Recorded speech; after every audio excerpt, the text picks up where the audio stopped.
Oh, geez, what the heck's happened? Most exciting trout fishery in the world. Stand in front of them, just like that. Jig the crap out of your trout magnet. Boom, and you set the hook, and you catch a trout. Look at that beauty. It's not bad. All right, check that out, baby. Holy smokes, what's going on? Oh my gosh. This spool is either a bang spool or a total nightmare. It was kind of both for me, but in the end of the day, I think I still love this spool. In this video, I'll be covering the following topics for this new Chameleon DIY spool for the Daiwa 2020 Alphas Air TW and Steez Air TW. They are the features of the spool, issues that myself and others have faced when playing around with the spool, and the modifications that we have done in order to resolve these issues. I'll showcase the impressive cast testing session, and then we'll wrap it up with the conclusion, which includes cast testing results, seller notes, and what I like to see in a future release of this spool from Chameleon. Let's go. All right, let's look at the features of this spool. Let me actually use this one here. This is my spare one. We'll talk a little bit more about why this one is all broken apart later. But as you can see, this spool sports a very, very thin aluminum body, heavily ported, just like the other Chameleon spools. And without the bearing, this thing actually weighs 4.1 grams, making this the lightest spool for these two reels. You'll notice that the stock bearing that comes with this spool is a full-size ceramic hybrid bearing, which no one will probably use because they will want to use micro bearings. I swapped out to raWr ceramic hybrid bearings, micro versions, and it's 3x10x4. And what you notice on the spool as well is this little black dot here, a black dot here. Those are actually ceramic balls at the end of the shaft to reduce friction. New concept, I think. I don't think I've seen this before, but it sounds promising. And so far, it's been working really, really well for me. If you guys have seen this feature in any other spools, let me know in the comments below. I'm actually pretty curious if it actually works with other spools. But yeah, this feels like a new concept to me. The braking inductor cup does move, so it will utilize the MagForce Z braking system, unlike the raWr spool, which I really, really like, but there are some issues which we will cover later. This spool is $65 US, excluding shipping and taxes. So it's not as expensive as the Cahen. KTF actually came out with another spool that is for these two reels, and it's at 5.1 grams without the bearing. So yeah, this guy is actually lighter than that. And that pretty much covers the features of this spool. Now, let's talk about some of the issues that I ran into for this spool. The first thing first was that I have a warped spool, and it seems like there's some people that have warped spools as well. I don't know if this container is being smashed, but it doesn't look like the container is being smashed at all, so it's probably poor QA. Not really sure, but my spool was warped on the shaft, I believe, and the spool was actually rotating like this when it spins. And so the left side actually rubs really, really hard on the side of my reel, and the right side just a little bit. So yeah, the left was a lot stronger versus the right. I know some people have warped spools in a different way. I think they may have a bent spools instead of a bent shaft, and some folks just sanded down their whatever side is touching, and they were able to use this spool. But with a warped spool like this, the only thing I could have done was get a replacement. And for those who have rubbing spools, just get a replacement. Don't sand it. Don't do anything, guys. Make sure that you get your money out of it. All right. So reach out to your sellers. I bought mine from the Time Outdoor franchise store, and they sent the replacement actually pretty quick, even though during Chinese New Year, like their warehouse was closed, the postal service system in China was closed, but he was still speaking to me, which I was shocked. And he told me that he'll replace it like pretty much no question asked. He saw my email, he saw the video, and it was like, oh, sorry about that. Let me send you a replacement. So quick shout out to them for replacing the spool very, very quickly. The second issue that most people will run into is that this cup right here, okay? The inductor cup goes out too much and it will smash on the side of your plate. And that's not good, because what's gonna happen is when it hits the back end of your plate, that just stops your spool completely, or it does a crazy jerk. So if you set your brakes very high, it's gonna smash on the side and the spool is just gonna stop. But if you set it to like very low, like I was casting at 2 brakes, it was still making noise. You hear the cup smashing into the side, and everything was short distance only. And that's kind of the first clip you guys saw earlier in the introduction. And it was terrible. I had to scrap all my video footages because it was just that bad. The resolution for this was actually recommended by BFS connoisseurs, some enthusiasts, some SME subject matter experts on Facebook. I gotta give a quick shout out to Earl Gordon. He was one of the first guys that got the spool and faced the same issues. So he asked the community a lot of questions, and the recommendations were to change the stock spring here with the Daiwa version, which you guys could purchase online, or add more washers between the spring and the C-clip right here. You see that little clip right there that you could pop out? That's holding everything together, okay? In fact, I can show you guys right here. Let me take this cup off. So you guys see this little groove right there? There is a clip that's holding everything together. So you pop that out and you either replace the spring or you just double up on washers. So in theory, if you use a stronger spring, what happened is this cup would not come out as easily.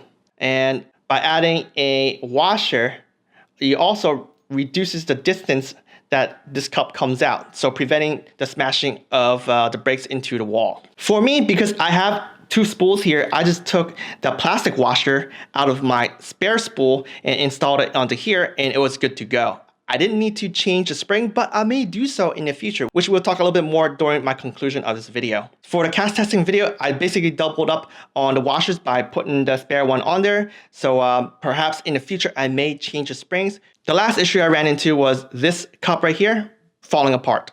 Boop, look at that. So yeah, the glue was not that great. I think the fix is gonna be very simple. Just sand this down a little bit, use a little bit of acetone inside there, get rid of the old glue, glue it back together, and it's good to go. But for time's sakes, I actually just replaced it with my spare parts.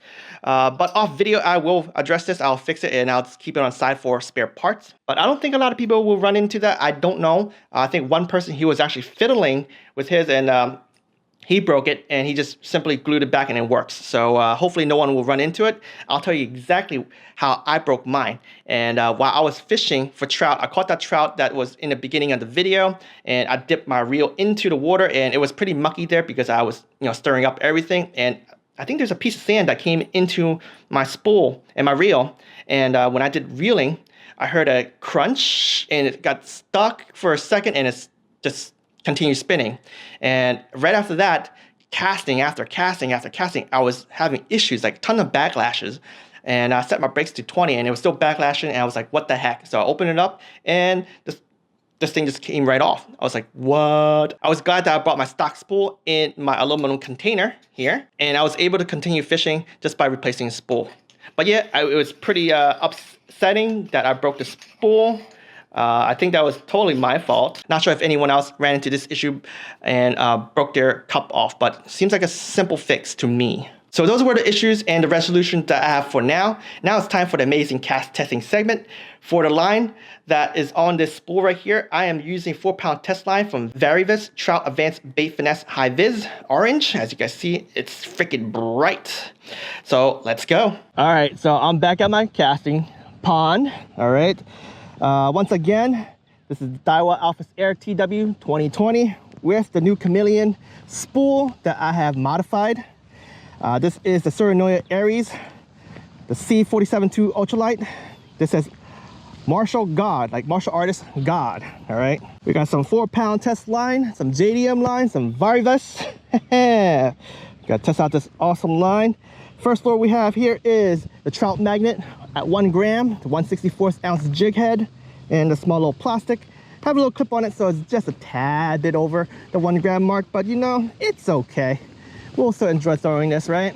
All right, so here we are. Make sure there's poop everywhere. I just don't want to put my bag on poop. But we're gonna do the first cast. I have the brake setting at 8. Let's do a quick light cast. All right, so it's only right in front of me at 8, so I'll definitely need to jack it down lower. Let's go down to 6. Dude, that is, I would say that's far. Oh, that is nice and far. All right, and pretty accurate too. One more time. I think that was like 40% of the way, maybe even 45% of the way. Oh snaps! This is gonna be epic. So that's about 45% of the way, right? So let's jack it to 4 brakes. Oh, I can see it's going out pretty fast, but that is 45% of the way. Still, 45% of the way is not getting any further. It does backlash a little bit, so maybe if I just put at 5, maybe it'll be able to cast a little further once the line is a little bit more controlled. Like I'm thumbing it just to prevent it from backlashing, so that's probably just slowing it down. Okay, that's like probably like close to 50% of the way, but not exactly there, maybe like 48%. Oh my, this is freaking amazing reel. Imagine if I have like thin braid line on this. I'll probably cast even further, probably like a 50% mark.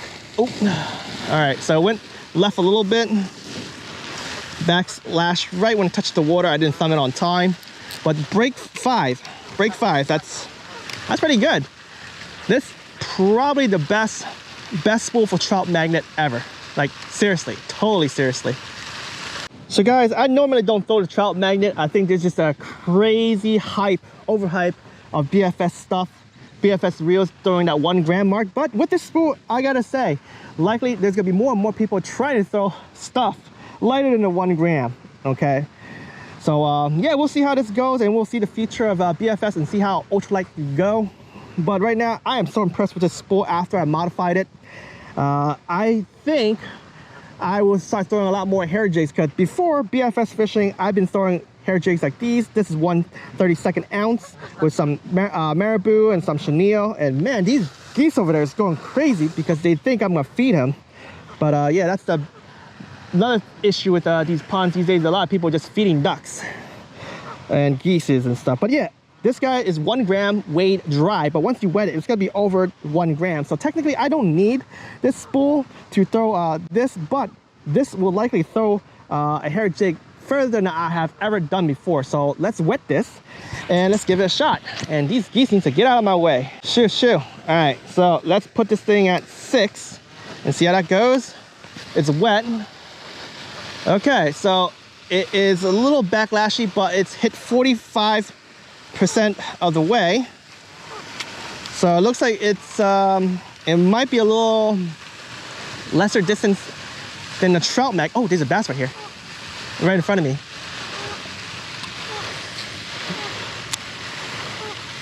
He just swimming by. Is he gonna take it? Is he gonna take it? Is he gonna take it?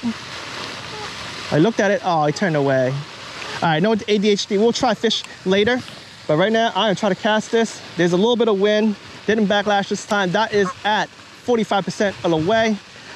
I'll be quite honest, this is more than enough, because even with some of my spinning gears, throwing something like this light doesn't really go that much further than this. Maybe I'll probably get me like the shallow spool spinning reel at size 1K and give it a shot and see how far, you know, this reel could compare. Ooh, that was like close to 50% of the way, but I went left. I think that's like 49% of the way. But yeah, I would be interested on probably getting like a shallow spool spinning reel. I saw the Cast King SFS. They put BFS originally, but they corrected to SFS, a spin finesse system. So it's pretty interesting. I might just get one of those, or you know, try a different one. But anyway, guys, we're gonna focus on this right here. 45 to 50% of the way. Not too shabby. I'm actually liking this because I love throwing these hair jigs for trout. Like early season, this is it. Like if it wasn't for YouTube, I would just throw marabou jigs only for trout, because it could work when the fish are hyped up and you know you swim it high in the water column, or when they're staying at the bottom. These small little jigs right here, you just pop it off the bottom or just let it drift with the current. It is just so deadly. But anyway, I'm done casting this. This is so epic. Let's put on a 16th ounce hair jig, because that's the one that I throw the most. This is the only one I throw when the water's moving slow, shallow water, short distance. But yeah, let me throw on a 16th ounce and see how far that goes. If that goes like 60% of the way, dude, that'll be epic. All right, so I got the 1/16 ounce jig head. This is a woolly bugger pattern, okay, on a jig. So got a little hacker on the side. It's gonna be a little bit bulkier. It might catch wind, but it is heavier. Let's see how it goes. I have it on, let's put a break 5 soft cast. Let's go.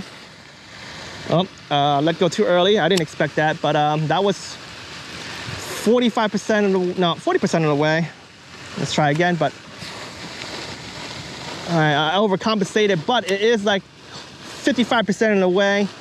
Wind is blowing. Looks like well, right now it's kind of slowed down, so I better keep casting instead of trying to guess where it's blowing. All right, that's like close to 60% of the way.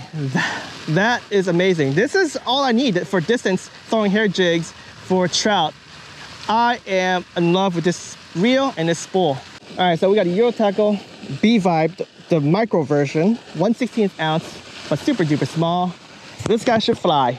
5 breaks, soft cast. All right, that is about 65% of the way, maybe close to 70. That's pretty epic. All right, let me see if I jack the brake down just a little bit more, see how well it goes, how far it goes. We are now at 4 breaks. Oh dear. I can't see where it went, but it went far. Like this is all the line I have left here. All right, I saw the line that was probably like 75% of the way, maybe 80% of the way. One more time. Oh my gosh, that is 85% of the way. That is insane.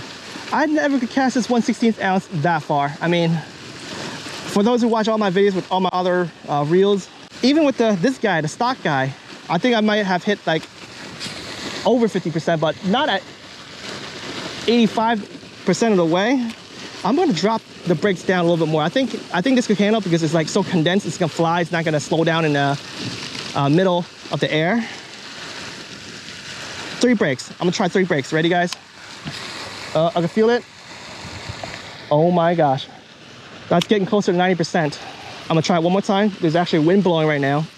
But this is mind-blowing, folks. This is mind-blowing. Oh no, I threw it too hard. But it still fixed itself and it went at the 80% mark. Let me try it one more time, but I'll throw a little lighter. But I need to figure out the right power to throw this for maximum distance. Okay, that's backlashing, but I'm not, oh my gosh. That hit like 90% of the way, and right now, look at that. Almost spooled myself, just almost, okay? Let me just fix this here. You could say that's pretty much close to spooling myself, and that could be, I don't know, 95% of the way. I'll try it one more time.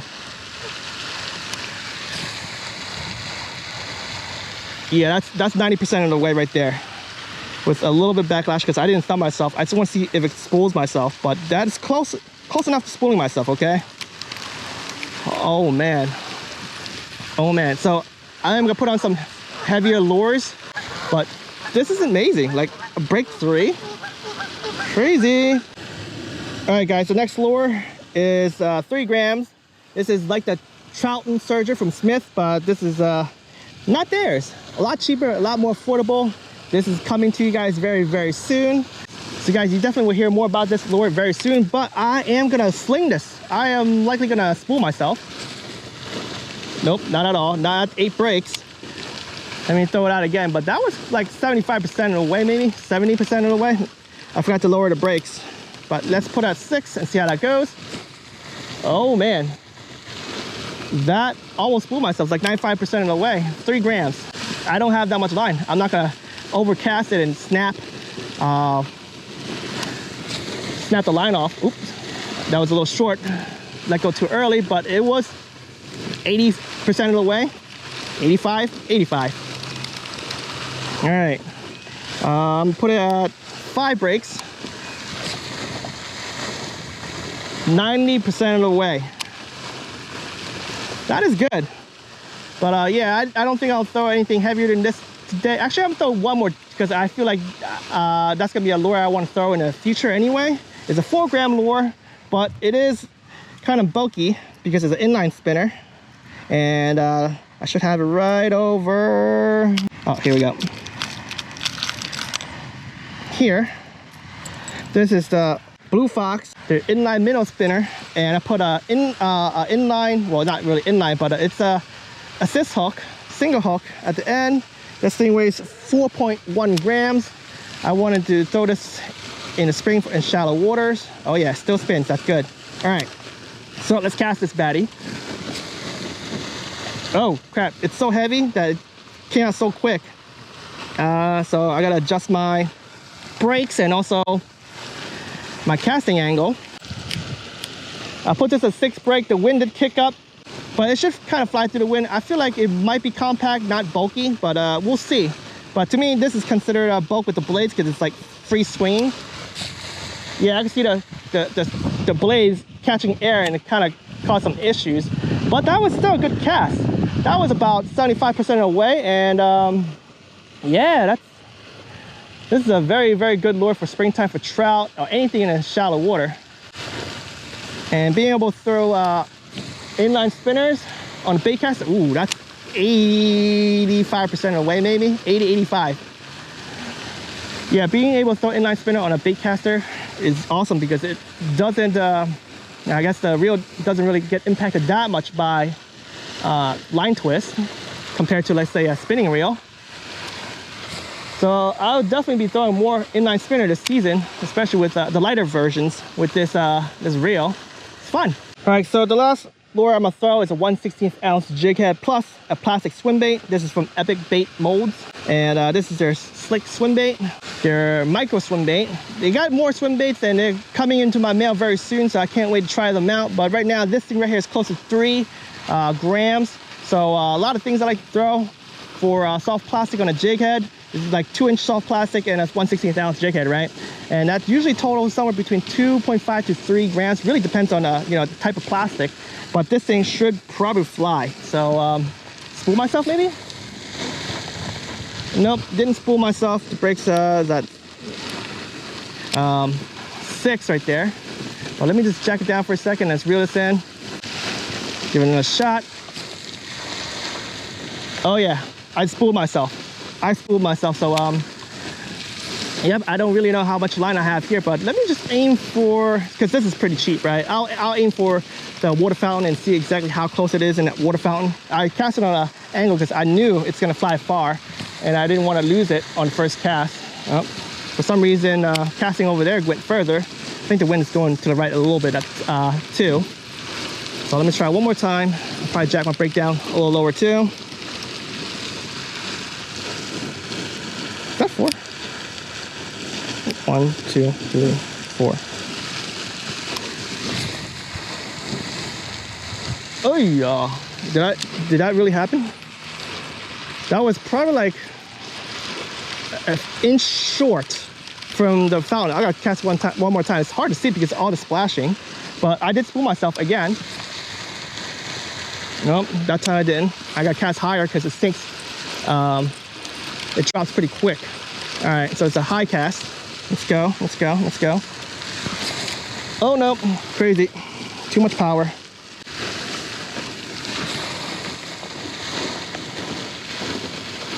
That was like 95% away maybe. But yeah, it's close to 100%. I just spooled myself, so it's close to like 86 feet of line or something like that. One last cast. Oh, didn't make it, but that's like 95% away, but it's close, very close. But yeah, let's wrap this video up. Let's jump to the conclusion. I got a lot of things to say about this spool, so let's go. Wow, what do you guys think about that cast testing session? I thought it was freaking amazing. Never have I ever casted a freaking trout magnet that far. And then that 1/16 ounce Euro tackle Z Viber, holy smokes, that thing just flew. But how do I really feel about this spool? I mean, it's totally a mixed feeling at the moment. We know that this spool have great potentials, but there's just so many issues with this spool. Plus, the cast testing video is based on my modified version of the spool. Like, I don't even know how the spool is going to perform right out of the container. But I do know that the seller have said that they will work on addressing the issues with the manufacturer. So hopefully they get the issue resolved soon, and hopefully they'll send me another one so that I could test it out. So with that said, for those folks who actually want this spool, I think you guys should wait on it for right now until all the issues have been flushed out. But in the meantime, I truly believe that this spool can be modified even more. As you have seen during my cast testing video, my brake settings were between 4 and 8. This reel has 20 settings, so I believe that the brakes are just way too strong. I would love to decrease the braking strength so that I could use brake settings between 8 and 16. This will actually give me more room for fine-tuning the brakes. With all that tinkering and fiddling, I learned so much about how the MagForce Z braking system works, and I have actually ordered some springs and washers to continue modifying this Chameleon spool, and potentially I may even modify the stock spool. What do you guys say? Anyway, I thank you guys all for watching. If you guys have any questions or suggestions on how I could better fine-tune these spools here, leave me a comment below. The fish don't wait, so I won't be waiting. I'll be taking this reel out for some springtime fishing. Let's go.